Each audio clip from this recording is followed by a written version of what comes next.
Hello, everyone.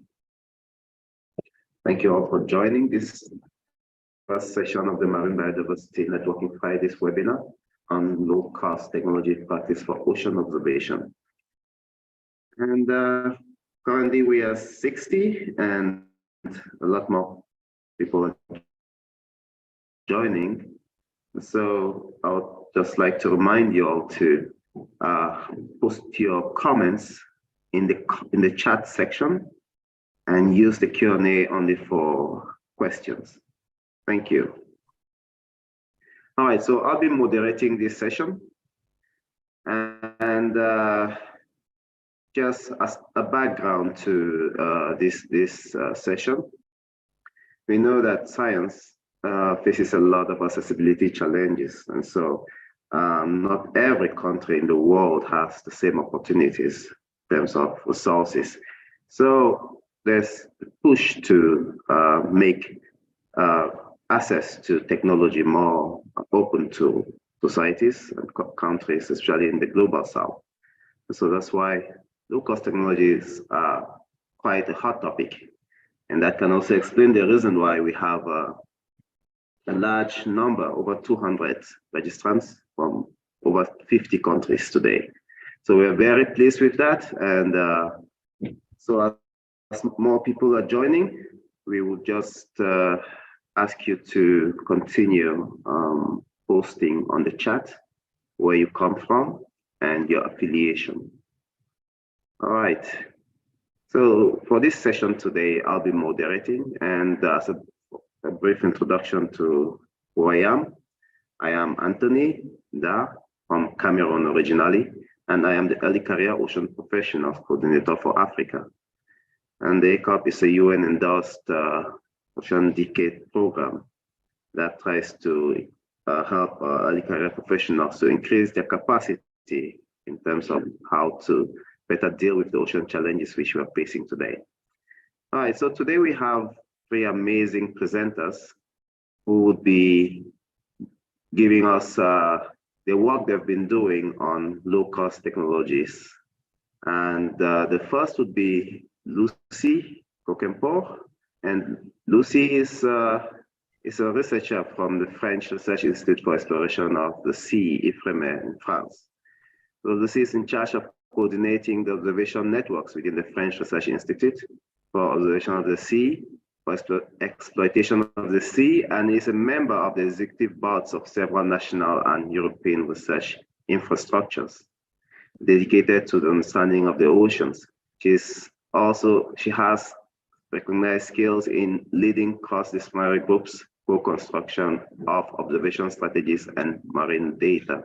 Lucie has a background in physical oceanography, and she has an interest in coordinating multidisciplinary systems and participatory science. So today, Lucie will be giving us a presentation on the standard operating procedures and best practice for coastal observation in under-resourced countries. So Lucie's work is very relevant in this context of low-cost technology, and especially for those of us who come from who work and do our research in the global south. So Lucie, please have the floor. Thank you, Anthony. Thank you, Anthony. Let me share my presentation in the beginning. And there it goes. Can you see my screen okay? Yes, we do. Thanks. Yeah. Okay, thanks. Okay, so here we go. I'm Lucie Cocquempot. I work at IFREMER, just as Anthony said. Just to give you an idea, IFREMER is a French National Institute for Ocean Science. We've got 5 centers on 3 oceans and 19 affiliated coastal stations. We have a workforce of about 1,500 people, including researchers, engineers, and technicians, and we have about 11 vessels. IFREMER has 4 different research areas: marine and digital infrastructure, biological biological resource and environment, oceanography and ecosystem dynamic, physical resource, and deep sea component. So I'll go quick on my presentation, as Tony gave a very nice introduction of my work. So just to let you know that my job is basically to coordinate ocean observing system, that is to say facilitating connection for people with an interest in observing the ocean. And among the responsibilities that I have, I'm a member of the Europe's Science Advisory Working Group, the OBPS Task Team that I will present you shortly, Atlantis Steering Committee, and basically I'm the national contact point for Stellar for Science initiatives. And I have submitted a UN decade project that I will present you shortly. So I think it was very interesting to have this webinar in the middle of the UN decade. You know, the UN decade program for ocean science and sustainable development. It's a magnificent context to reflect on our practices and about the science we need for the ocean we want. And today, I may say that we're going to think about the technology we want for the science we need. As Anthony said, low technologies are very hot topic right now, and I see many initiatives related to this theme. Gérard and Colomban are going to make very nice presentations in 10 minutes, so I'm not going too much into details here. I just wanted to advertise some initiatives, some other webinars that has been done already, and with the information already released in the internet, and also advertising for an upcoming webinar in June the 2nd, that will be a hybrid event, both in Cape Town, South Africa, and online. If you go to the Atlantis website, you will discover many interesting initiatives, many cool systems, low-tech systems connected with citizen science programs, and very nice temperature depth light sensor that can be used in fishing gears or from a surfboard, and open source models, DIY, oceanography.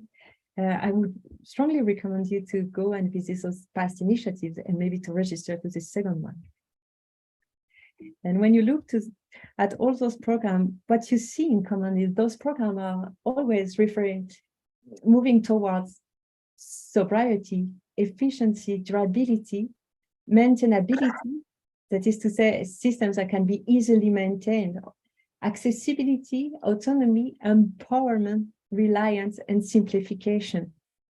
That's what we developed in a community science concept, gathering those strong sustainability, collective resilience, and cultural transformation aspects all in one. And that's a UN decade project that we have submitted. I think it was in late January this year, and I will be very happy to welcome you to join this initiative for actually frugal innovation, frugal oceanography.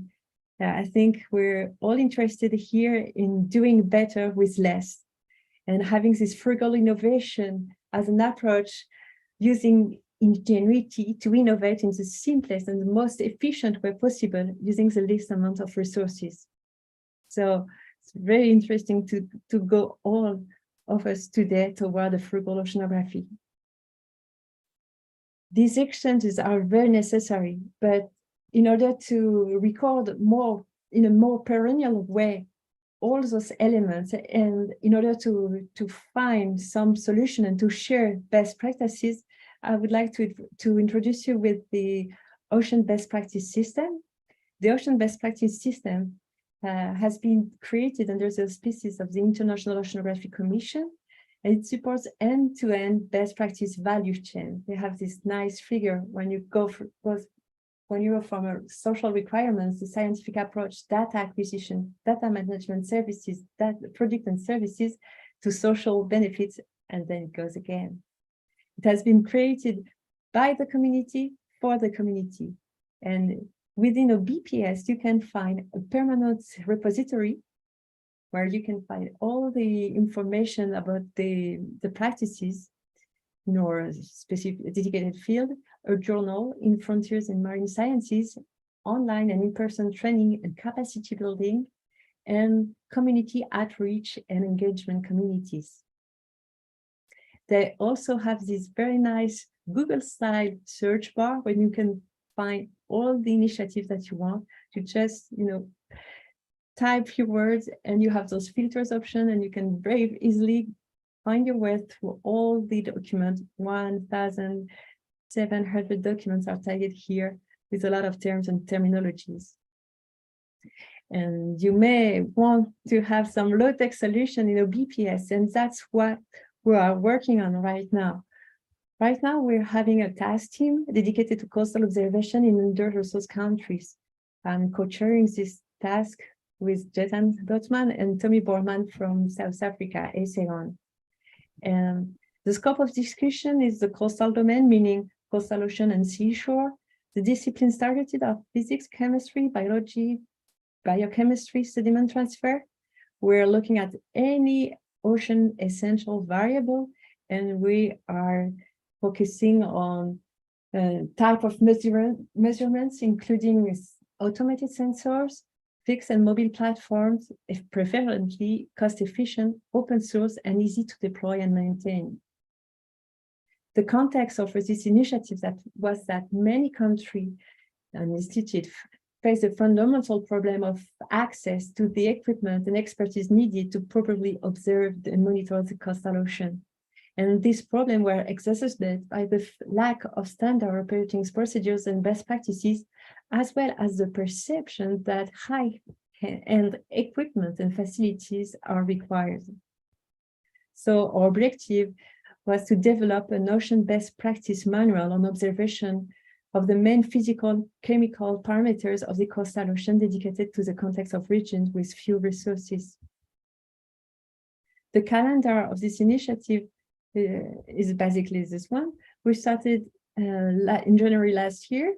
We did all the state-of-the-art study. We had a long period of community building, having a lot of webinar and workshop with the community. And right now we're in the process of centralizing all of these in manuals and reports that will be published soon on our website. And I think that's all I wanted to share with you today with this presentation. And I end my slideshow here. All right. Thank you very much, Lucie, and an amazing presentation. It was short and concise and so well understood. And but I would like to open the floor for 1 or 2 questions. Please just raise your hand if you have a question while we prepare for Colomban's presentation. All right, so our next presenter would be Colomban Vargas. The Colomban is from Centre National de la Recherche Scientifique, Sorbonne University, Station Biologique de Roscoff. And he is also the current director of the GOSEE, Global Ocean Systems Ecology and Evolution. So he had his PhD in the University of Geneva in 2000 and a postdoc at Harvard University, and also doubled as an associate professor at Vargas University in the USA. And he's passionate about the evolution of marine biodiversity in relation to the Earth system, and has participated in more than 300 oceanographic expeditions and published over 150 research articles. And so Colomban has a very rich CV, and his work on the development of low-cost instruments of marine observation will be presented to you today. And so, Colomban, the floor is yours. Thank you very much. Can you hear me, Anthony and everyone? Yeah, I can hear you. Can you hear me? Okay, I will try to share my screen. Look, partager, and is this fine? Yeah. Excellent. Okay. Okay. But so I am super pleased to share this time with so many people around the world. So it is super exciting. Thank you, Lucie, also for inviting me and Joanna. And so I would like to present you a very personal view of some things we have been doing toward a frugal and cooperative planetary biology. I think one thing that is very important to me is that, you know, over the last, I mean, since we launched a satellite and since we measure the color of the ocean, we have realized that water is not only made of physics and chemistry, but also it's full of life. And then we could measure, you know, this microbiome, the quantity of organisms in this water, in the global ocean. And today we know that there are between 10 and 100 billion, you know, living organisms, including viruses, of course, a lot, everywhere on the planet in this single ecosystem that is, you know, sustaining the habitable world.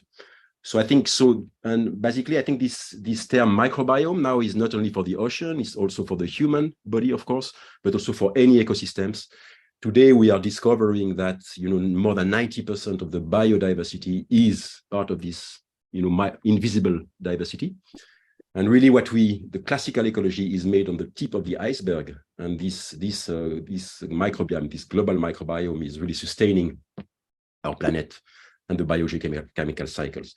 So my obsession, you know, today is really to develop frugal tools to be able to measure this global microbiome. And so I was very lucky back in 2008 to co-develop with Eric Carsanti and Chris Bowler and Gabi Gorski and a team of very, very friendly people and international as well, Hiro and different people. We developed, and we had this very good relationship with the owner of this ship, Tara. And on Tara, so which is a big sailing boat, but much cheaper, you know, than a classical oceanographic vessels. We could develop in this little laboratory that you can see here. So we have one laboratory outside the boat and two inside. We developed, you know, small instrumentation, but we are not engineers. So at that time we were just doing some bricolage, and we are just trying to, you know, to adapt a little lab for biology on a sailing boat. And so the nice thing is that we had time. You know, we had the boat for 3 years, and we did a tour of the world measuring this microbiome with different instruments adapted to a sailing boat. So the great success of Tara Ocean was that it was the first measure of the global ocean microbiome from viruses to small animals at a planetary scale, in exactly the same way we measure the ocean. So, and we brought a lot of samples back to very high you know, level laboratory like EMBL or the Genoscope for sequencing the DNA of the ocean. And we had a great success, you know, to unveil the complexity of this microbiome, published in many papers now. And also the database now is used by a lot of people. And what is amazing is that just one from this cruise, actually, we have now still 25 PhD postdoc students and PhD students working still on this data and still publishing very high level papers, just because it's a first, you know, standardized measure of the world ocean microbiome in depth. And so for me, this experience was totally shocking, but the problem is that, you know, Tara Ocean was just a snapshot measure of the microbiome. And of course, the ocean is super, you know, dynamics. There are seasons, it changes all the time. There is also, of course, the impact by pollution, by climate changes. So we need to fully understand. For instance, just to tell you something, we discovered, we unveiled more than 200 million eukaryotic genes in this Tara Ocean data set. More than 50% of these genes we don't even know to whom they belong, to which organism they belong, or what function they have. They're totally unknown genes.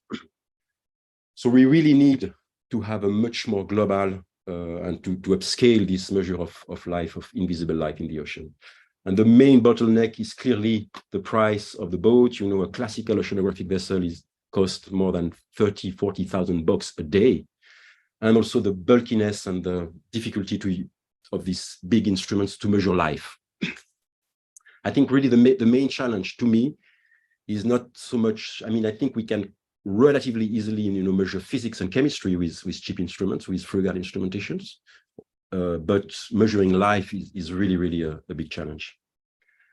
So that's why we created this Plankton Planet initiative back in 2015 And so it's still a small project, but with interesting characters. So you have here a few of them. There is Roberto Casati, who is a philosopher of the ocean.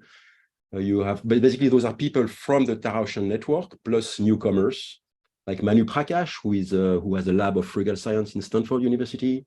Emmanuel Boss, who is doing some low-cost instrumentation for bioptics in the ocean.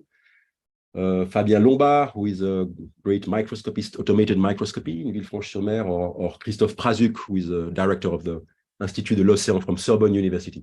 So the idea of this project now is to build up a suite of frugal tools, instruments to measure living ecosystems, aquatic ecosystems, microbial ecosystems, the microbiome. To deploy these instruments very systematically and in an organized way amongst what we call citizens, which are all the people, either traveling the sea or using the sea for in their lives. So people who are really very, very close to the socio ecosystems. And then also very challenging, to organize this data. So it means that the local data that is used by some people needs to be also organized in a global database for global, comparison, because we live in a one health, one ocean planet.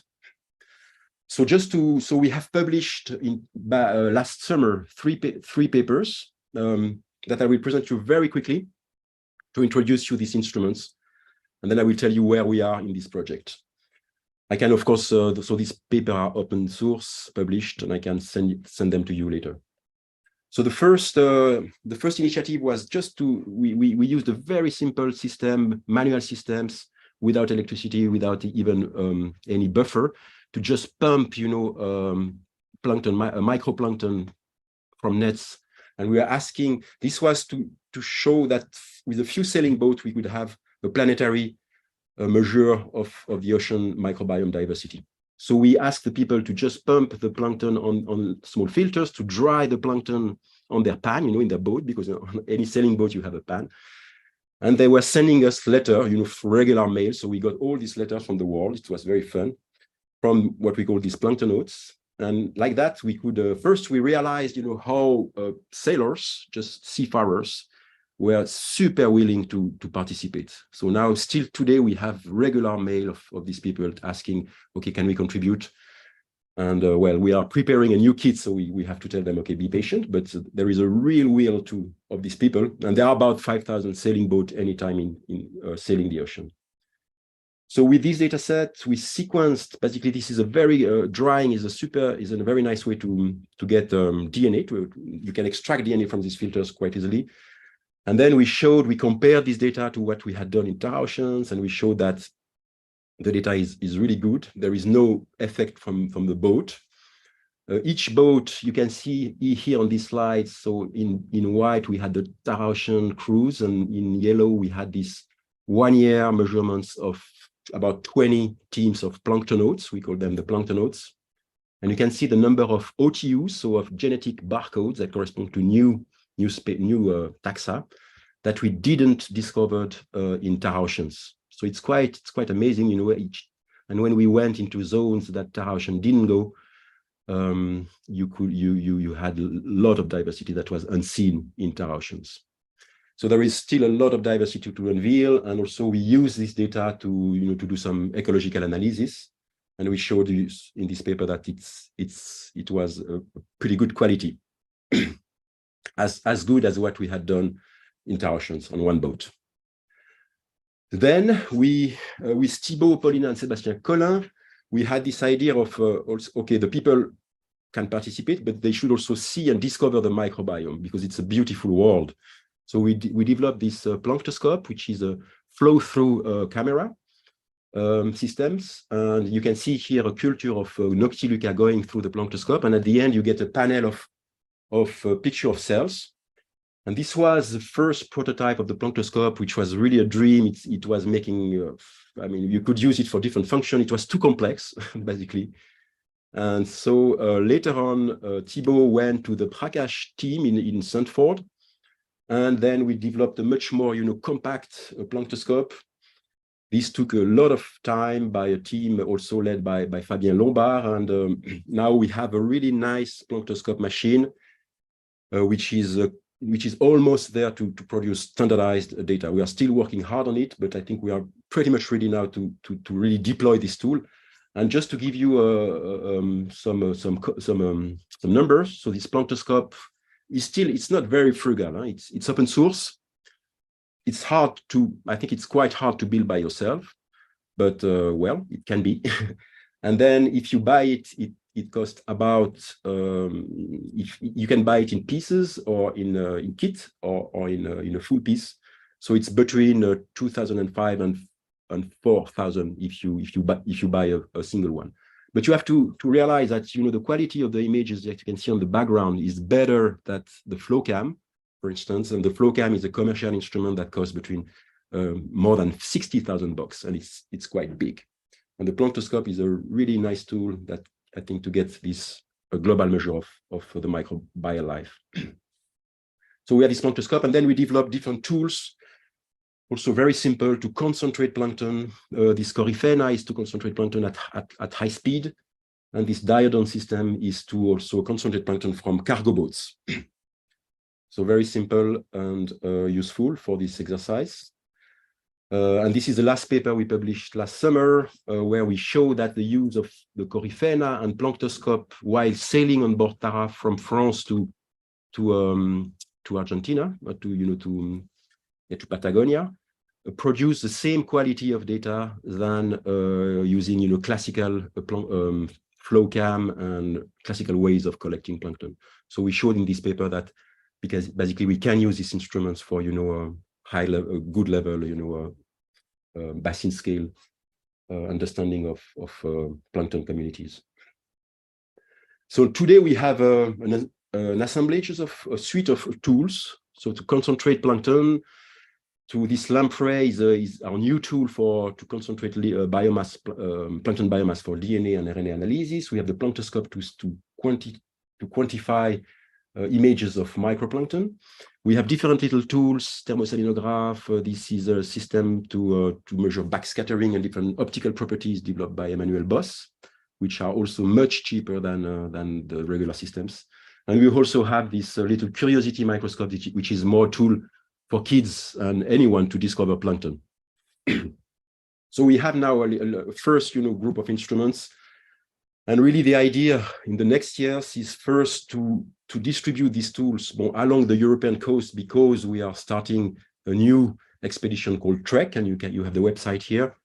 So this is an expedition driven by EMBL, which is a center of molecular biology in Europe, with very high technologies. But along this coast, we will also start to share our instruments with scientists first in coastal laboratories, and try to see if people are happy with these instruments.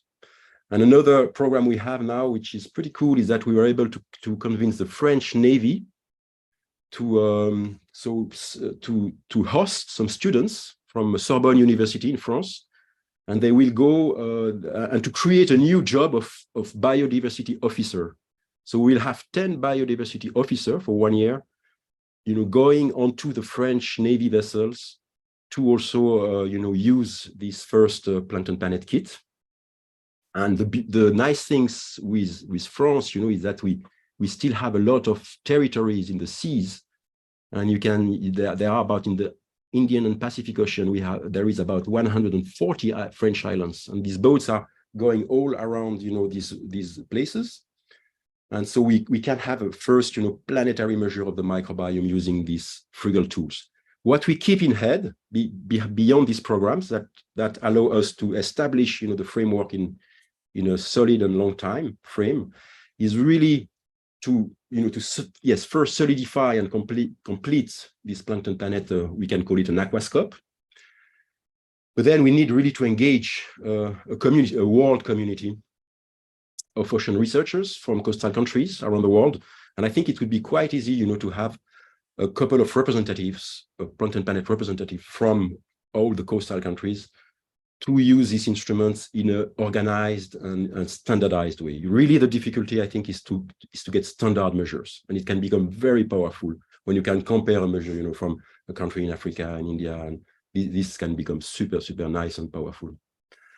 And so our dream now is to start building slowly but very consistently and strongly this network of global planktonauts, and have this aquascope that can be, of course, improved with different instruments running at planetary scale and across seasons by 2030. So yeah, if you are interested in these instruments, don't hesitate to write us. Thank you. Thank you. Thank you very much, Colomban, for the excellent presentation. And I have a lot of questions, but I'll try to keep them until the end. And for all other participants, please remember to put questions in the Q&A, and we'll read them out to the presenters at the end during the interactive session. And so our last presentation for today is from Gérard Zinzindohoué. Gérard is from Benin, and he's a member of Early Career Professionals program, and from the African Node specifically. So Gérard holds a BSc degree in agronomy, specializing in animal production, and an MSc in fisheries and aquaculture management from the University of Abomey, Calavi, in Benin, and a master's in climate change and marine sciences from the WASCAL program in Cape Verde. He also has a postgraduate diploma in observational oceanography from the NF Center of Excellence at our Wegener Institute in Germany. So today, Gérard will be presenting a low-cost instrument which he developed for ecological observations. All right, Gérard, the floor is yours. Okay, thank you, Anthony, for the presentation. Greeting to you all who are connected from all around the world, and we are happy to see you join this webinar to show or present some application of low-cost instrumentation. For this webinar, I will present one of my thesis work, which was focused on developing low-cost instrumentation to observe the underwater ecology. Basically, when we are talking about observation,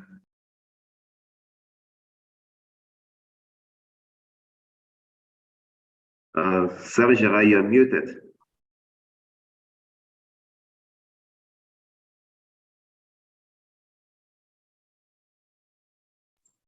Oh, sorry. Could you hear me now? Yeah, perfect. Hello? Could you hear me? Yeah, perfectly. Okay, thank you. Sorry. I was saying that to highlight this webinar with some practical application of low-cost instruments, I would like to present on one of my master thesis work, which was focused on developing low-cost instrument for underwater ecology observation. And I would like to say that understanding oceanographic change in terms of timing, location, and as well as causes is crucial for sustainable ocean resources management. And the things we are observed is that all nations didn't have equal access to those expensive instruments to monitor the ocean, and particularly in developing countries with limited funding. So low-cost instruments can bridge this gap, enabling more affordable data collection and analysis by promoting a better understanding of underwater ecosystem. So the practical application of one of the low-cost is this system called the Plaspeed TDM I designed during my master thesis to explore how these low-cost innovative technology are changing the game when it's come to study marine ecosystem and the existing possibility they present for researchers and conservationists alike. So at the beginning, I'm just improved some tools which was prior designed by Pusser et al. In 2020. Pusser is one of scientists from Alfred Wegener Institute, which developed with his team the BLASP marine camera. And the BLASP marine camera was just a system which is used to take pictures and record video of the marine environment. And it can work until 200 meters at depth. So from my thesis, I said, instead of just to take pictures and record video from that system, we can still improve it by add some physical sensors, as well as to add some another imaging system, which are the multispectral, to identify species. And for that, we are dreaming, because as Anthony presented me at the beginning, I started my bachelor with agronomic science, because in my home university, we didn't have a department of dedicated to oceanography, where you can start it directly from the bachelor. So the only way for me is through that specialty, so that it can lead me later into my field, which are oceanography. So in agronomic science, they use a satellite imagery through the spectrum to identify now the species. So for this work, I would like to implement such technology to see how it can work. So the BLASP TDM is mainly composed of the temperature sensor, the depth pressure sensor, and as well as the multispectral sensor. So here are the hardware setup, and we can see that we have the housing, and at the beginning, as I said, is an improved version of a low-cost marine system camera. So the things we modified here in the housing was the front end cap to accommodate the camera, the multispectral sensor, as well as the LED. And at the back end, we make a hole, two holes, which can accommodate the pressure sensor and the temperature sensor. And since we modified the end cap, we make a circular cover to cover the front end cap, so that it can the water could not be entered. So regarding the electronic setup, here we use the microcontroller Raspberry Pi. It's really a low-cost microboard, which costs around $30. And here is the P camera, which is used to take pictures and record video. It's easy; it can be easily connected to the Raspberry through the CSP port via the cable. And here is the multispectral sensor we use. We use the pixel sensor, and it has 8 wavelengths in the visible, and it's connected directly to the Raspberry Pi 0W via USB cable. And here we have the Blue Robotic a Celsius fast response temperature, which has an accuracy of 0.1 degrees Celsius. And we have the pressure sensor, which has an accuracy of 0.2 in terms of a millibar in terms of pressure, and in terms of depth, 2 millimeters as resolution. So since the Raspberry Pi didn't have any digital analog input, and the sensor they are using analog input, so we should find a way to connect those sensors to the Raspberry Pi. That is why we use the E2C splatter bus. And the other components are just the elevator and the aperture of the tension, and we have the battery as well.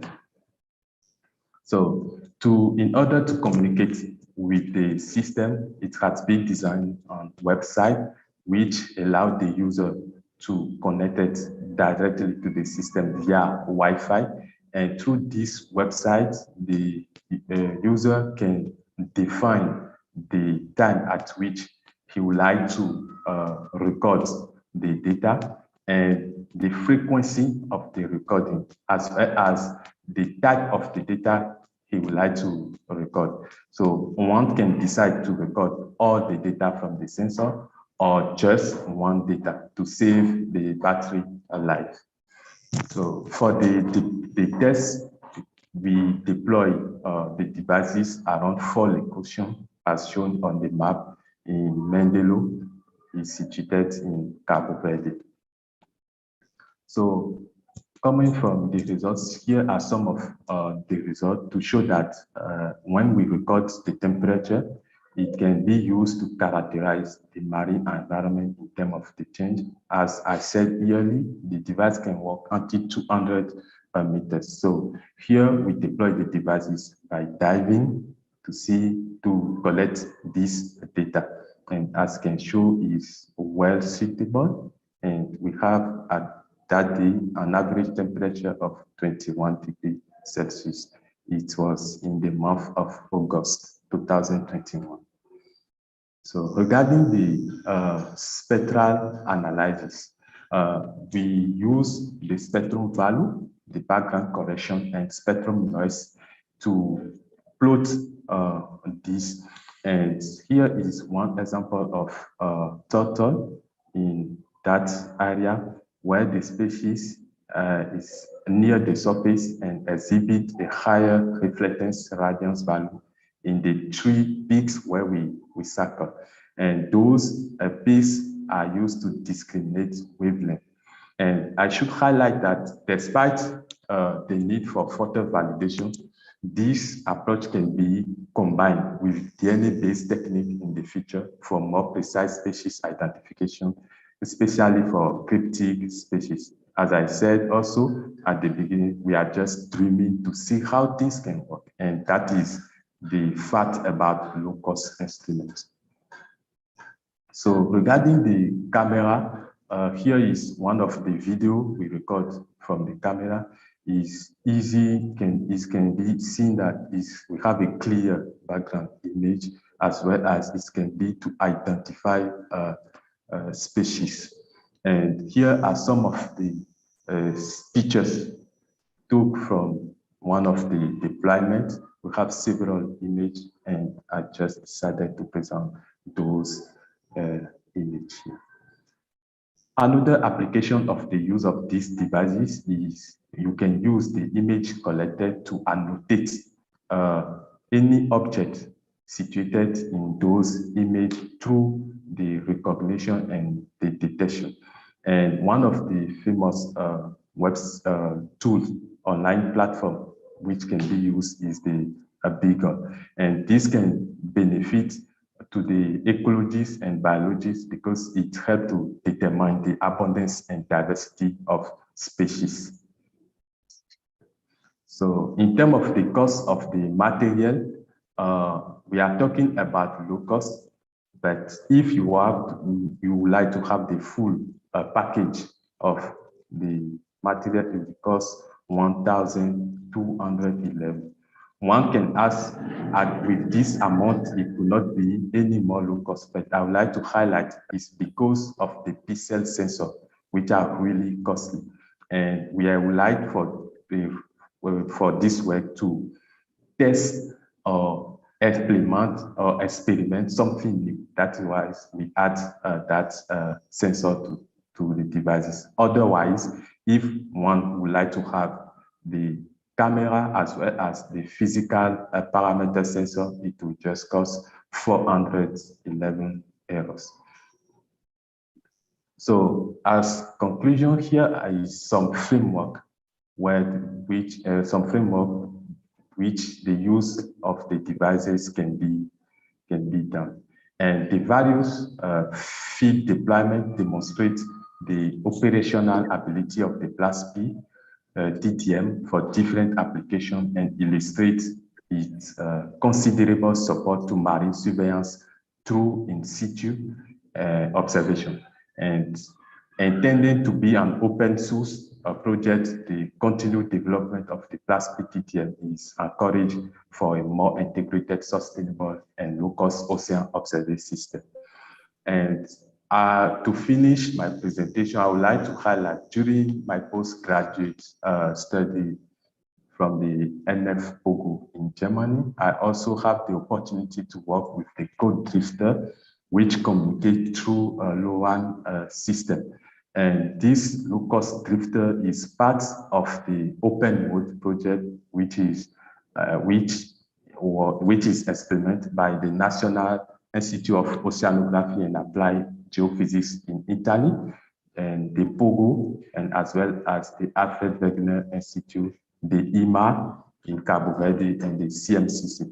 And the objective of the Open Mode project is to conceive an easy-to-use, flexible, and affordable oceanography facility platform, which is able to accommodate different set of sensors and to prepare an international realization program with the yearly engagement of industrial partners through a series of workshops.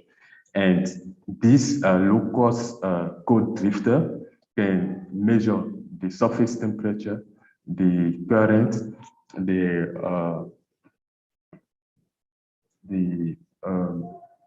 pressure, and as well as the chlorophyll concentration at the surface. So you can learn more about it by just browse in the Pogo Ocean SIG website. So here are some institutes which helped me to realize this project. Thank you.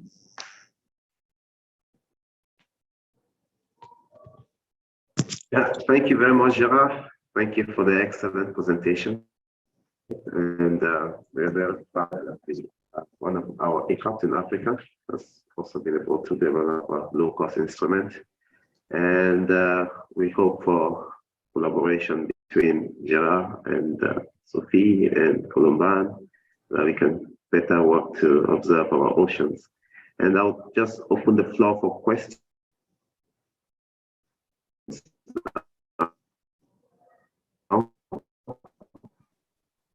And this should be an interactive session, so that with the panelists. So anyone who has a question, please just raise your hand and participate directly. Hello, Anthony. If I may say, we have four questions already, 5 questions in the Q&A box. And then I will open the floor for 2 people that will raise their hands, okay? The questions in the Q&A, yeah, okay. So let's go to the Q&A questions first. And I would just like to remind the audience to please state who you're asking your question to, so that we can address the question directly. All right, so the first question I have here is this. This is a bit of a naive question, but I'm not a marine scientist. Okay, so which organization, programs, bodies are coordinating ocean observations at the global level? In other words, with whom should research institutes partner with and share their data and coordinate the development of ocean observation assets to avoid duplication and to be efficient? So I think this question could be addressed to any of the presenters, but I think Lucie, you can maybe go first. So this person wants to know whether there's a global coordination for ocean observation and with whom to partner, and so that to avoid duplication and to be efficient in terms of collection of data. I try to answer in the chat that we have the Intergovernmental Oceanographic Commission, the IOC of the UNESCO, that has initiated core initiatives for our communities. First one being the GOOS, the Global Ocean Observing System. And you can go online, I think it's goosocean.org. And the mission of GOOS is to lead the ocean observing community to get together and to create partnerships to grow an integrate and responsive and maybe sustainable observing system that serves users effectively as effectively as possible. Another initiative from the IOC is the IODE, International Oceanographic Data and Information Exchange. And I think they have a website, it should be iod.org. And the purpose here is to enhance marine research and exploitation and development data by facilitating the exchange of oceanographic data and information between participating members in the community. And another initiative that I mentioned today was the OBPS, the Ocean Best Practice System. I hope it helps, James. Maybe I can add a comment on this. Can you hear me? Yeah. All right. Thank you, Lucie. Can I say a few words about this, Anthony? Yeah, please. Yeah, please. Yeah, go no, ahead. I think that's a super important question, actually, because the problem of global ecology is that we have that measuring biocomplexity is super hard, because it will depend on the instruments you are using. I mean, we have no standardized way of measuring biodiversity yet. And so I think, the physicists, they were able to provide this global measure of physical parameters through big institutes. But I think for ecology, we are far from it. And we have there are lots of initiatives. Just in France, there is IFREMER, there is CNRS, there are many people, that are organizing their own network to measure ocean life or ocean ecosystems, and they are basically trying to make common things, but it's a nightmare, really. So I think we are quite lost in this domain, and so that's why I think I think a lot will happen through instruments, through really cool instruments that are not too expensive and that are really shared and that works, and then people using these instruments. So I think this will happen effectively through frugal instrumentation. Thank you very much, Colomban. And I hope that the responses were clear to the person who asked the question. And the second question I have here is in Spanish. So I just tried to translate it. I hope that the translation was okay. All right, the person says, Claudia Larea. She says, plankton being simple organisms that are adapting so much to the increase in temperatures. I have read that urban trees adapt to such severe changes in temperatures in short periods of time, but does plankton show any signs of adaptation? I think this is a very general question, and who wants to take a go? Colomban, maybe, because you talked about them. Yeah, what is we have seen, for instance, from the Tara Ocean global data sets, that for the very small plankton, the bacterioplankton, temperature is indeed the most important factor shaping the community. And then, but adaptation can happen very fast. But the problem is that this is adaptation not of a single species, but of a whole community. And what is really ruling this ecology is the interactions between species. That's super complex, because in a few liters of waters you have hundreds of thousands of species, and they are all interacting. But now we have the tools to measure this community, and also to model the changes in this network of plankton. And that's what is super hard, is that it's not only a single species adapting, but it's really an interactome of species shaping and so I think this is really the level of understanding we need to reach, how all these organisms are interacting, and adaptation may happen actually more through interaction with different organisms, through change of your microbiome, and then classical genome mutation and functional adaptation. So I think I think we are far from understanding it. but the ocean is changing very fast, and now I think we have the means to get the data to understand the pattern of adaptation. Yeah, thank you very much, Colomban. And I think that's also why the work you're doing is so important. And it would lead to this global observation of the oceans at the microbial level. And yeah, and just to add a little bit to that question, it's been observed around the world that adaptation can happen in a number of ways. And in most cases, with regards to climate change, adaptation happens in the sense that some plankton are replaced by others. For instance, diatoms can be replaced by dinoflagellates.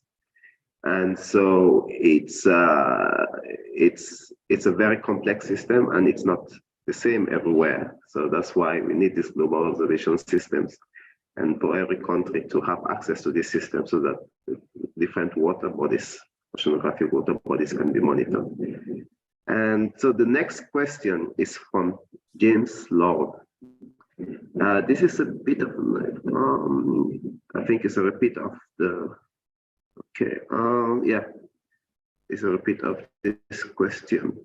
Okay, Sotende says, can you process the same quantity of water samples from the planktoscope and flow cam? Okay, I think the person means to say, can you compare from the planktoscope and the flow cam?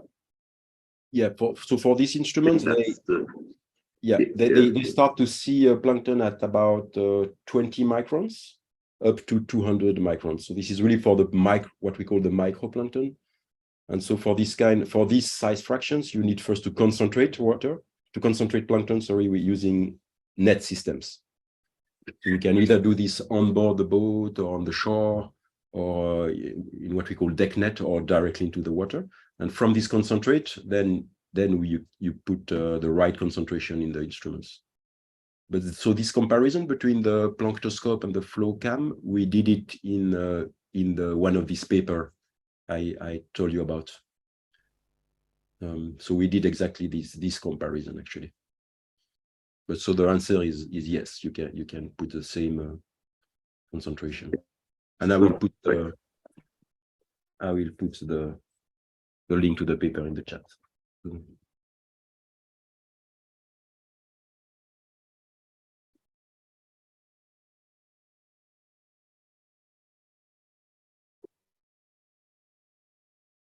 Okay, thank you. The person also asked, the scope instruments for samples. I don't know if that's clear. I think because you mentioned that the samples are dried, so this person is asking if they can be used also with live samples. So sorry, I didn't catch the question. Because I think the sound you were. Okay, I think it's breaking a little bit. Yeah. Okay. At least on my side. I'm sure if it's also asking whether. Can you get me now? We are losing you, Anthony. Is that the same for you, Lucie?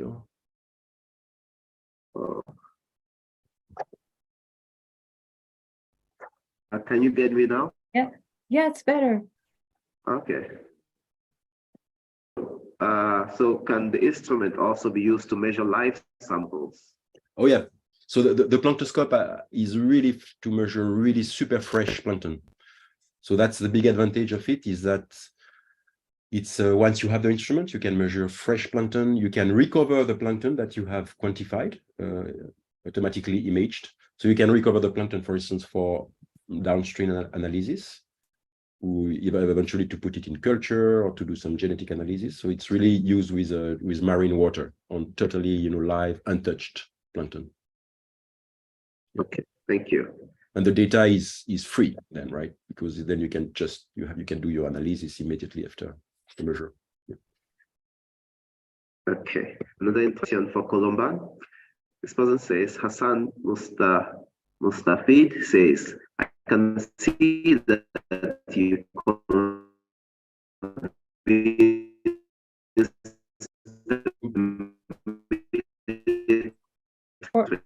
Anthony, maybe I can read the question for you. Data. We are losing this data publicly available. Oh, I don't know. Yeah, this is a good idea, Lucie. Let me chime in. See if you could read, I mean, while Anthony solved this connectivity problem. Yeah. So the questions was from Hassan. And actually, I think he had two questions. The first one, he said, I can see that you convinced the military to deploy low-cost plankton samplers. How about deploying these instruments by fishing vessels that are much more abundant all around the world? And question two, how long it takes to post-process the plankton data? That's a good one. Is the data publicly available? Those are super good questions, Hassan. Thank you. So for the first question, we were lucky enough in France to have Christophe Prazuc, who used to be the head of the French Navy, really the #1, who is now coming into the academic world, and is the head now of the Institute of Marine Science from Sorbonne University. So it's a big luck for us, because he opened us the door of the French Navy to use these frugal tools. But really the long term. So what is wonderful, I think, is that we are deploying frugal tools. So the tools are really designed for sailing boats. You know, our standard each time we design a tool is the standard is okay. It has to be workable on a sailing boat, because those are the harder conditions, right? You have nothing. You are very limited in energy, and so we are trying to reach this level, right? Tool that can be used on sailing boat. But we were able to convince the French Navy to use these frugal tools on these big vessels full of of very expensive things. So we are quite proud of that, because then the French Navy also now is opening stable position. And the idea is that if this program works, they will just continue having, every year, like 6 biodiversity officers measuring the global ocean. So this is for us, for the program, it's a way of stabilizing a long-term development, very strong with the French Navy. But this is really not the end of the vision. And indeed, you have about 50,000 fishing boats in the ocean, and you also have about the same amount of cargo boats. About 50,000 cargo boats in the world ocean. So basically, altogether, you have about 100,000 boats, running the world ocean at any time. The cargo boat, of course, being the one really traveling the world. So I think we should not discriminate, among these populations, and we should really invite everyone who really wants to measure the live ocean with these instruments, whether they are fishermen or from all countries, or boat, why not transporting even petrol or whatever. I think everyone who really wants to contribute to see the living world and to measure it in a consistent way should be able to do it. So definitely, yes, the next step will be to develop, to also deploy these instruments with the fishermen and on cargo boats. So this is really the idea. And for the second question, so how long it takes to post-process the plankton data? Yeah, that depends. Yeah, this is a super interesting point, because now we have a web tool called EcoTaxa, where you can download your imaging data and use, some artificial intelligence tools to recognize the plankton and to create, reference database. And with machine learning now, you can be very good at automated recognition, computer vision of plankton. But this is really still, a developing field. Of course, the GAFA, the people like Google, and they are becoming super good at this. So we are much slower in ocean ecology. So there are tools, and it's called EcoTaxa, to deal with millions of images of plankton. So you can have a look. I will also put the link on the chat. And then for DNA, I guess it's still not, you know, a frugal science. So we have now very frugal tools to collect DNA. So we have this little kit we call the lamprey, where we reduce the cost of everything. And I think it's very good to get good sample for DNA. Now we have really to work out, you know, very simple and ways to for sequencing. And I think some big sequencing centers should really, you know, have this, you know, how to say, activity of sequencing big amount of samples for the world, for people of the world, you know, at a cheap price or for no cost also. I think this is so important to have a standard measure of biodiversity on this planet that some centers should, you know, work together. And because doing meta barcoding, you know, this where you amplify a gene for biodiversity and sequencing is not that expensive. But we should really organize this at one or two centers and come up with also a very good and standardized way of getting this biodiversity index. So this is still quite expensive. It's not very long, but it's expensive. And then the treatment of DNA data is very well organized now. So that once you have this data, we have the infrastructure to analyze it. Yeah. All right. Thank you very much, Colomban. Can you hear me now? Yes. Okay, perfect. I was disconnected briefly. All right. So the next question on the chat goes like as follows. Have skin diseases been identified in marine species after heat or cool waves? Could this be identified through the cameras? That was in Spanish, and I translated it, so I don't know if it makes sense. So identifying diseases in organisms through the cameras after heat and cold waves.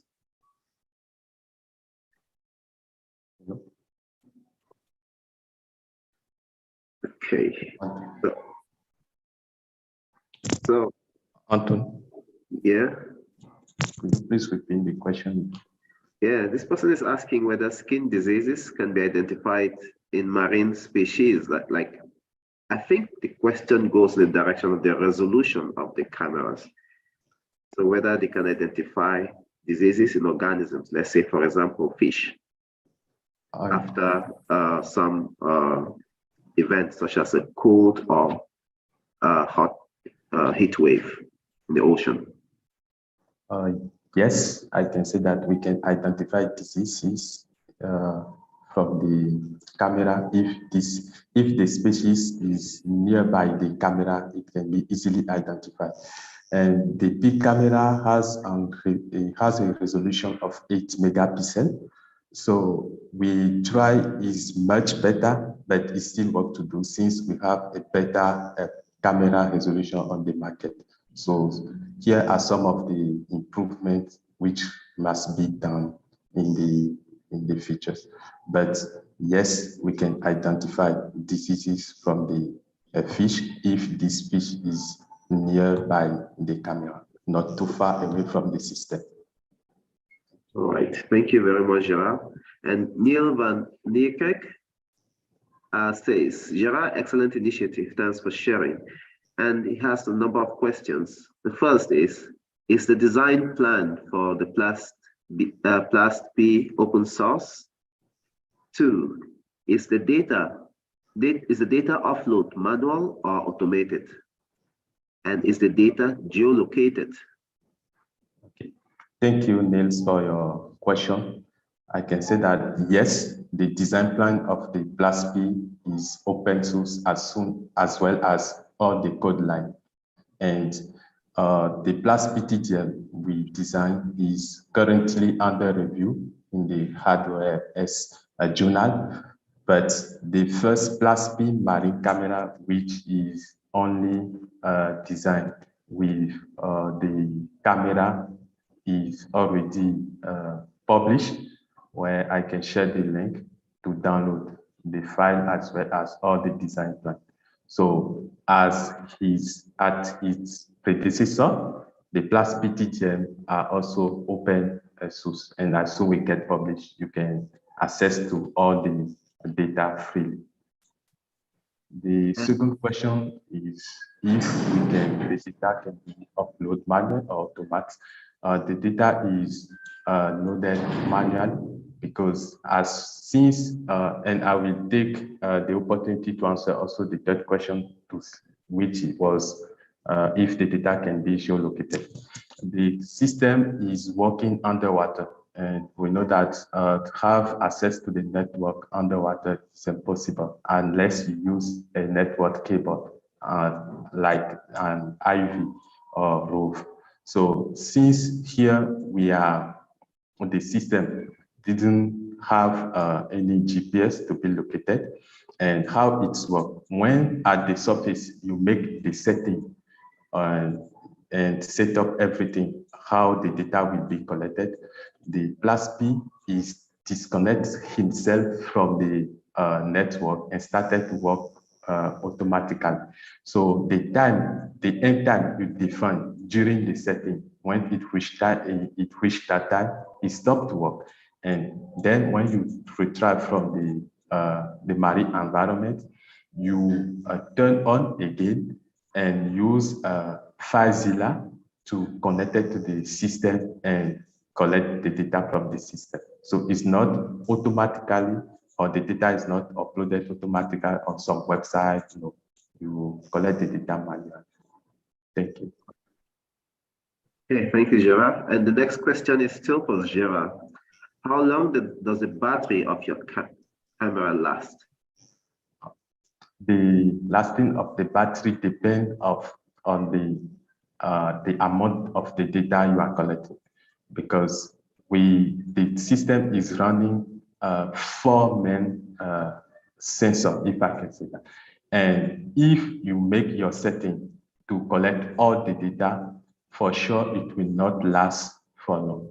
But if you decide to just collect some few, for instance, while collecting the temperature data, you switch off the camera system to not working, it can last for at least a long time. And I can say that during the field deployment, we make 24 hours running of the system using a battery. So by make the setting to collect all the full data, and for the next day, it's still working. So it's just, it depends, the lasting of the battery depends of the amount of data you are collecting. And I would like to highlight regarding any low-cost devices, until now is the battery, we are still dealing with the lasting of the battery. And people are working in new technologies such as to use a solar panel to generate hydrogen energy, which can make a green hydrogen, but it's still complicated to do such, to implement such a technology, unless you use just the solar panel. But using the solar panel, the devices will be just working at the surface. So that's what I can say. All right. Thank you very much, Gérard. And still more questions for you, Gérard. Okay. Josh Cummings asks, can you please email the organizer who can forward to us all of the links to where you sourced each item for this full PI observation system? Okay, I can do that.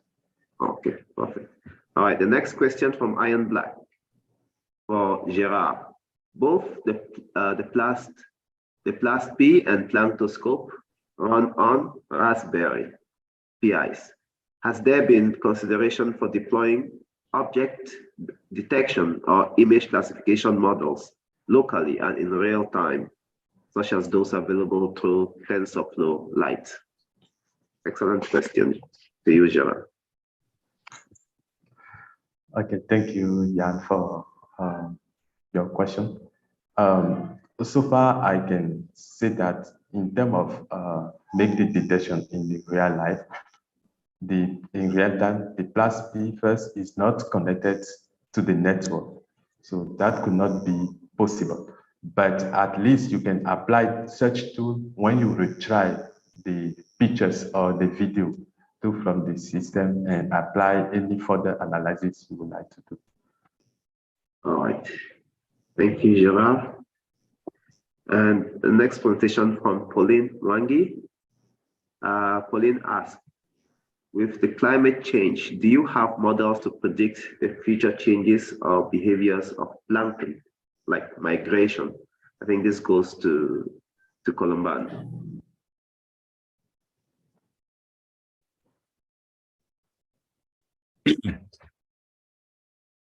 Yeah, plankton behavior is just a non-existing field almost. Huh?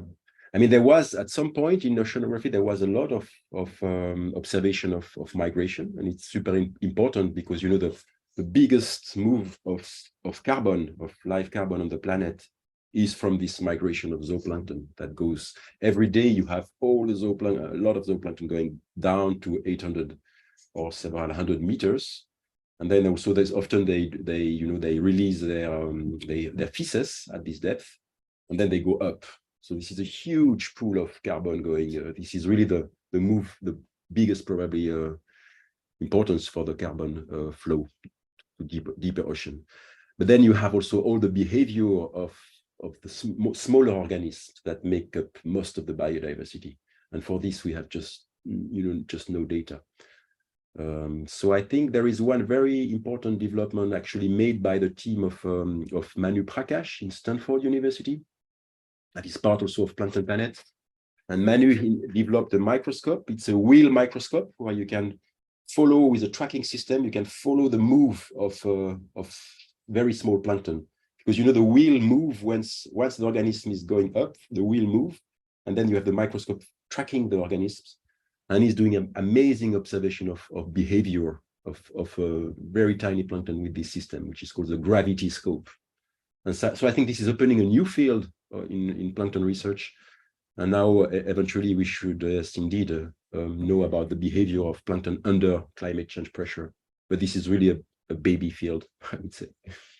Yeah. Thank you, Colomban. Yeah. And Colomban, could we say that there's a lot of amazing inventions out there in recent years? Could we say that we're not really doing a good job making this known to the public? Because most of the things you're describing today, most people don't know. Yeah. How can we change that? Yeah. But I don't know. You should ask José Luis Montino. Okay, I think we'll get to that. Let's finish we are trying to do that, exactly that in this moment. Yeah. Yeah. Okay. All right. Yeah. So, Anthony, if I may say something, there are three people with their hands raised. Yeah. If you'd like us to let them talk, is that possible? Okay. I think let's finish reading the questions and then we go directly to. Okay, good. Okay. It's just a few left. All right. Ruth Sapong from Ghana asked a question to Gérard, and she says, is the plastic technology compatible for all climatic conditions? Can it be used anywhere in the world's oceans, and how is it maintained? What are the possible conditions that can cause it to get damaged? Gérard, briefly, please. Thank you. Yeah, the first condition, where I can combine the first two questions. The first condition is the plastic is working until 200 meters depth. We test it at 200 meters depth. So anywhere where you would like to deploy beyond that depth, it couldn't work. So it means that it can be deployed anywhere in the ocean, but just respect the depth resolution is just 200 meters depth. If you would like to use, if you would like to go beyond that depth, I can suggest you to use another low-cost marine camera observation system, which is called the Azure drift camera. It's designed in 2021 by some scientists in the Azure, Iceland. It's a really good camera designed for deep sea. So it can reach 1,000 meters depth. So you can use that. So to maintain the plastic TDM is after deployment, the first thing is to remove the battery, and also just clean the basis work we used to do with other instruments, just clean the salty water for that and package it somewhere. And he said how this can get damaged. Unless maybe if you have some strong deep current, it can be goes on through the current if the weight system you are using is not heavy enough to destroy it. Otherwise, it can last. All right, thank you, Gérard. And the next question is for Colomban, and it's poorly worded, but I'll try to read it out. Can your equipment identify plankton species? If yes, is it efficient for all oceans? I guess using the planktoscope, I would say you can identify more genus level. It's because when you go to the species level, you really need to know tiny details. So no, it's more for genus level, I would say, or even sometimes family levels, sort of identification. And then for the barcoding, once you have the DNA, you can use different primers, amplifying whatever you want. You can go into specific groups or have a very wide view of all the eukaryotic organisms. We also have primers that see the whole cellular world from prokaryotes to eukaryotes. And then you can either see genus or family levels using ribosomal genes, or you can go into genes that are evolving faster and where you can reach the species level using cytochrome oxidase genes from the mitochondria. So yes, with barcoding, you have a panel of observation that goes from species to higher taxonomic entity. All right, thank you very much, Colomban. The next question, and this is the last but one question to Gérard from Ursula Shore. And to Gérard and others, how to distribute low-cost instruments developed by small groups or individuals, like the Class P TDM. So how to distribute these low-cost instruments? First of all, we are not planned just to distribute. We are also here to support those small group or individual people by just share with them, as I said during my presentation, is open source. So by share with them all the file, all the design file, as well as the code line, and support some and give them some strong support to develop what was already designed, and as well as to modify by the way they want to really fit it at a specific research question. So if someone would like to have those kind of instruments from my side, you just need to send me or to write me an email, and we can forward to them all the necessary documents to do that. Thank you, Gérard. And Colomban? Yeah, Lucie? Yes, I really enjoyed Gérard's answer, because that's really what we're trying to encourage, to foster the sharing of open source methodology in order to build open source instruments. And we're trying to look at hardware that can be made easily everywhere. And we're also working on a network of open lab, maker labs. There's this strong network worldwide, maker north-south, in order to help us to make those instruments locally. And I also wanted to share a nice initiative, CoLab, which stands for Coastal Observatory in a Box. This is a project that maybe we could have a networking Friday about CoLab. Basically, the idea is to have a box containing everything you need in order to run coastal monitoring, basic coastal monitoring. And for this very interesting project, we're still looking for a business model. Maybe philanthropy could help. Maybe we could have research projects to finance those boxes. But that's something that we're definitely investigating. All right, thank you, Lucie. Colomban, you want to add to this? Excuse me, I was a bit distracted. So you mean the best way to distribute the instruments? Yeah, the instruments. Yeah. I think it's very challenging because if you want to make a global ecology, you need to be super strict with the measure, right?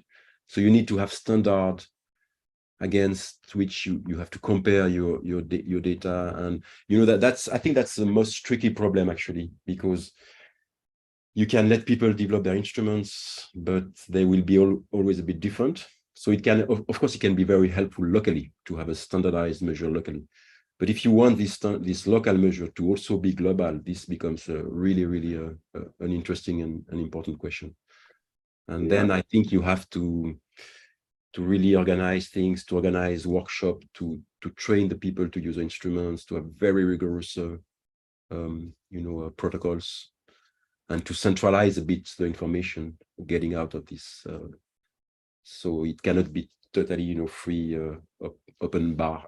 And, otherwise, it's not going to work. I think that's a very important point. To standardize the instrument, because the measurements will definitely be different. There'll be some differences in the measurements. So yeah, I think it's something that needs to be talked about by the experts. Sit together in the round table, and discuss how to go about that. All right. The last question here from Valentina Cassia for Gérard. Does the PLASP help to identify fish?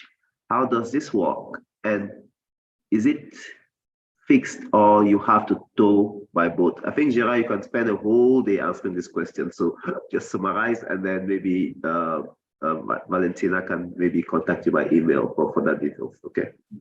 Yeah, thank you, Valentina. I can say that the identification of the fish in terms of genomic could not be done by the PLASP PTDL. It can be done by using the DNA analysis, as I highlight during my presentation. But the other way to just visually identify the fishes, it can be done by the camera. The thing with the spectrum sensor we try is just we build up that to see how it can work. And we are still looking at further development of that. But the best way until now to identify fish species is through DNA identification. Okay, thank you, Gérard. And one last question in the Q&A. Mujib Akambi Abdul Fatai asked, this question is a bit looking forward into the future. What do you think is the next big step in advancing low-cost technologies? The next big feature for advancing low-cost technology is really through network, because design on low-cost technology involves several fields like electronic, mechanic, oceanograph, biologists, a lot of it. So through network and having a strong research specification, you can design a better low-cost. And I think for now, the best way for most of developing countries to gathering data from the ocean is through this innovative technology. And it can take some time, but it will be done. Thank you. Right, thanks, Gérard. And anyone else want to add to that before we open the floor? Okay, so Jose, I don't know, I wasn't monitoring whose hands are Yes, up. I mean, we have Sahima, I'm Lawe. I mean, so I just allowed to talk. You can talk, Sahima.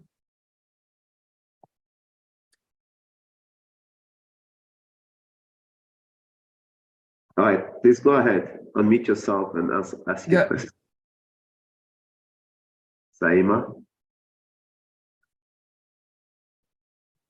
Well, maybe while we wait for Sahima, we will allow Samuel Aim to talk. Samuel, are you there? Hello. Yeah. Okay. Yeah. Thank you very much, guys. Gérard, Lucie, Colomban, and Anthony. It was a good presentation. My question is on the lines of mainly with what Gérard did, but I think maybe Colomban could also come in. When you look at, let's say, these systems you build and you target as low cost, are we comparing it to, let's say, traditional systems of measurement like Argo floats and the others? And are we considering the spatial extent we are measuring and the time span we are measuring? Because, for instance, I can have something and target as low cost, but if, let's say, I'm measuring only a kilometer in the ocean or even less, but someone has a system that is, let's say, 5 times the price, but measures about 10 times the extent. On the face value, you might say maybe what you have is cheaper, but cost-effective wise, that one becomes more cost-effective. So what are the spatial and temporal considerations in terms of the data you measure for you to believe that this is more cost-effective and of low cost in general compared to traditional systems like the Argo float and others? Okay, so I think you three can take a go, and maybe Lucie, you want to go, or Colomban? Lucie, you can go first. Or Gérard, I don't know. Okay, I can say that talking about low cost is firstly regarding the price.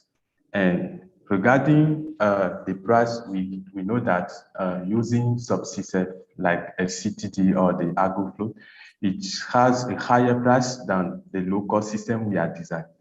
And that is the first consideration. The second one is the resolution in terms of the data collected.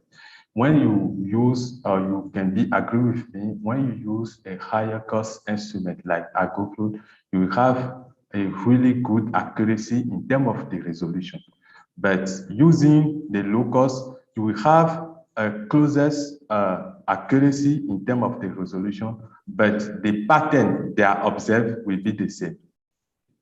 And in terms of the deployment or the temporally, like the low cost are limited in terms of the deployment, but in terms of regarding the is limited compared to the highest low cost instrument.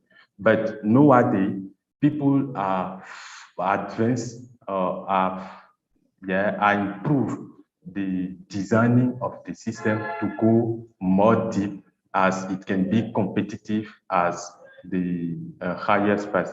Like I just give during my answers the comparison between the plus PTDM, we can work until 200 meters depth, and another low cost marine system camera called the Azot Drift Cam, we can work until 1,000 meters depth. So is taking account all these consideration, we are going little by little toward a better resolution of the low cost instrument, as well as improve the quality of the data collected from that. Thank you very much, Gérard. And Please, can I ask a follow-up? If yes, that's okay. yes, go ahead. Yeah, so with regards to the costing element you showed, I noticed that it was primarily based on the sensors and that have been assembled together. So primarily the hardware efforts is acknowledged in the pricing, but the unknown, the non-hardware, for instance, the effort, the time of the person building it is not considered in the pricing. So in a case where, let's see, this gets to a point where there is bulk production, you are with a team and the team wants to produce maybe 100 every 3 months and all that. The element of the people working would also have to be rewarded in terms of it fitting into the pricing. Have you considered these elements? I know this is not pure oceanography, like yourself and myself, what we are involved in, but in the world of business, for you to sell any product, it's not just about the cost of the items, the hardware, but also the efforts that is used in building it. So are you thinking about that? Let me put it that way. You don't have to stress me, but are you thinking about those things? Question, yeah. Yeah, thank you, Samuel. So far, to be honest with you, I didn't think about that because, as I said, we really want to make it open source, and I'm specializing in this field because for me it's like a passion. I want to help in some things, but talking about that aspect so far, I didn't think about it. So Gérard is a designer and not a businessman, in short. But does anyone have any other thing to add to this? Because it's a very important. Just to give you, Samuel, to give you an example with the instruments we developed, the plantoscope or the. So initially, I developed this with students who were very passionate and working in the maker world a bit. But then once the instruments were taking shape, and so now these people actually build up their small company, but company with, that works with, how to say, with non-profit company. They are not made to make a lot of money, but just to develop tools, frugal tools to help people measuring the world.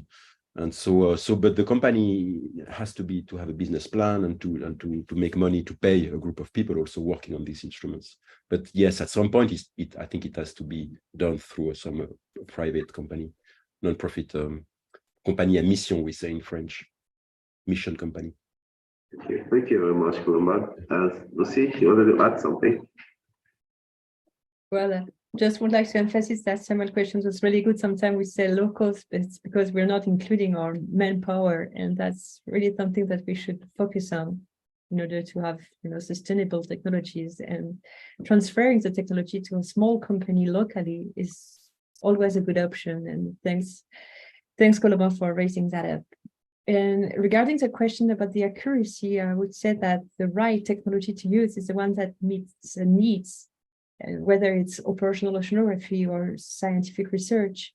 And sometimes the low-cost measurements have a bad resolution, but they allow more measurements or measurements that we couldn't have otherwise. So then it's really useful and interesting for the whole community. Right, thank you, Lucie.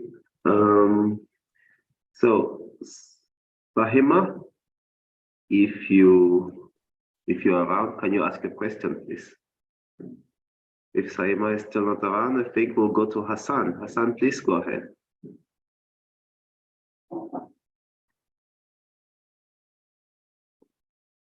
Hassan, please go ahead and ask your question. While waiting, any other person who has a question can raise it. And I have one to all of you.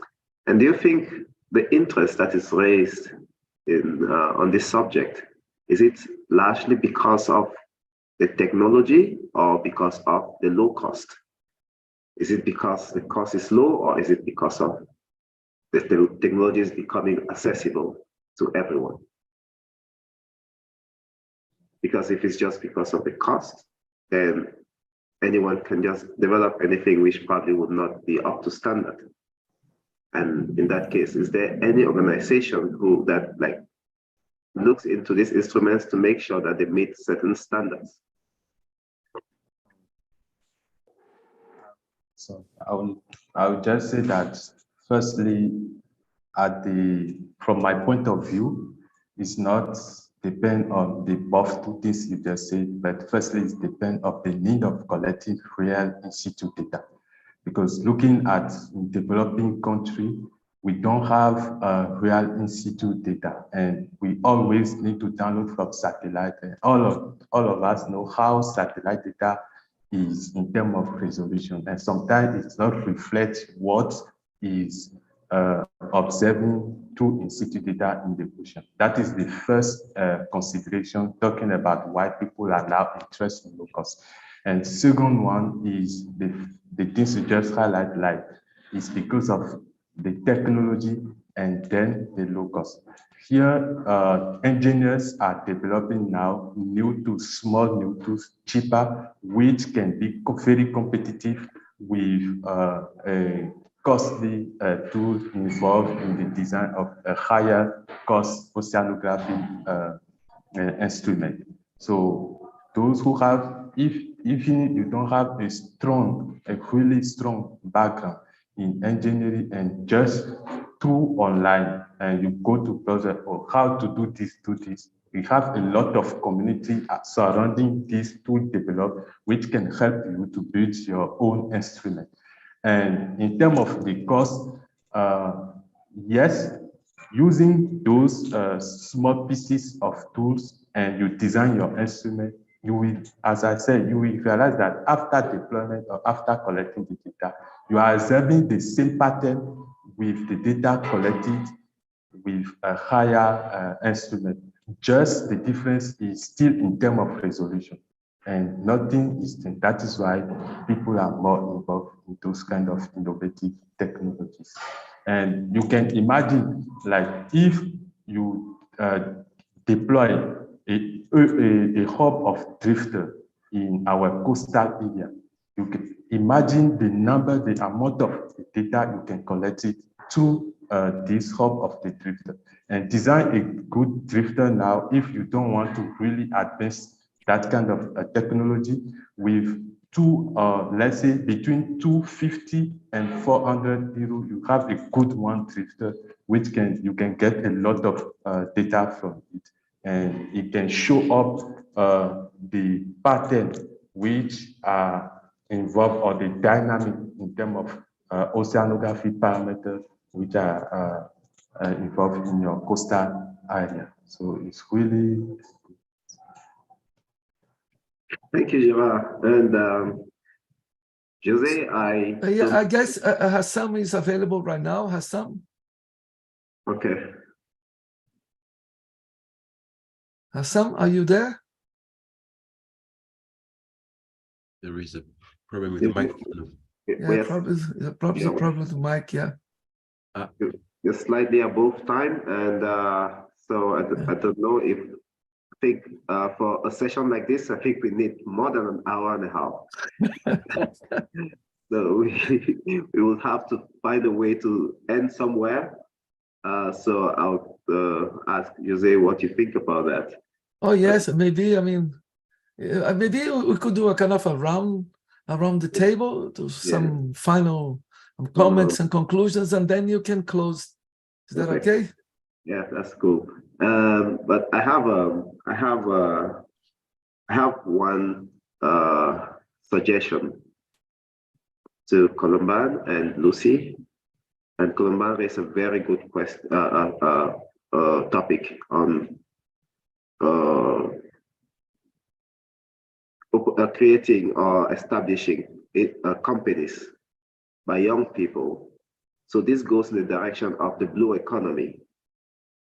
So how can we make this something that becomes common and common knowledge for young people like Gérard to get into, in order to make their technology or their inventions not only like sharing with everyone, but actually becoming something that becomes more like a business, and that not only helps the society, but also helps the young man to grow. So, yeah. Basically, you're asking where he can get some money, venture capital. We're trying to encourage our early career ocean professionals to be enterprising. And we believe that the blue economy is not only about the fisheries and the ocean resources providing GDP, but also the technology aspects like this. And the developers should also be able to contribute to the blue economy by, being able to have a career out of it. So, any suggestions? Yeah, so Lucie? Lucie is burning. I don't have any pocket money that I could give to this project, but yeah, just what I would like to share is it's good that we have such an initiative to share knowledge globally. And now we understand that the next step is to start building sensors locally with small companies, with early career ocean professionals. And I think our community should really support that, to start building sensors locally and to encourage the use of local sensors.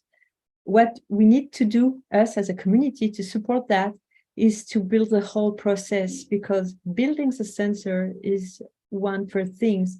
Then we need to think about calibration, metrology, assessments, and data sharing, data processing even. And those are big parts of the problem also. So we start step by step. We share knowledge about building sensors, and please press our community to think about the other steps to help you through this way. Yeah, I think the difficulty is to work in between academia, private companies, and then the citizens that are using these instruments, who can be, all sorts of people interested in living from the ocean or just interested in the ocean, and eventually the world of makers. So all these are communities that have very different habits and different ways of working together. I mean, there is no system really. So I think we should definitely invite now to these sort of panels at some point, people really thinking about political science and organizational, issues, but which are not scientists. Yeah. Indeed, invent a new world where we would have, blue companies working not for profit, but for making some people live out of this business, and also, making the world better. That's perfect. Yeah, that's a good answer. Right. So, anyone who has anything else to contribute, I think just go ahead. The floor is open before we say goodbye. Let me see if there's any other question. I think there's one question in the Q&A, and it's for Gérard. So George Cummings says, Gérard, please include links to the Drifter Unit 2 when you share the links to the PI unit. Thank you for your work for the sea we love, protect and restore, to help for eternal benefits to all. Okay, so I think, so Gérard, when you're sharing the information about the PI, also share information about the Drifter, which you introduced at the end of your presentation.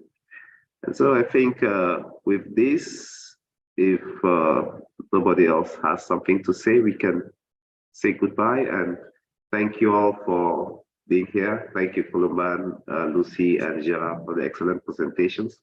It has been an amazing evening, and it could go on forever, but I know you guys are also quite busy. So we'll have to stop at the point, and hope that we have another session like this sometime. And like Colomban mentioned, we need another session that is not on technology, but also on other aspects, on the enterprise component of development, how to develop an enterprise out of this low-cost instrumentation, non-profit, but also help develop a career for the early career professionals.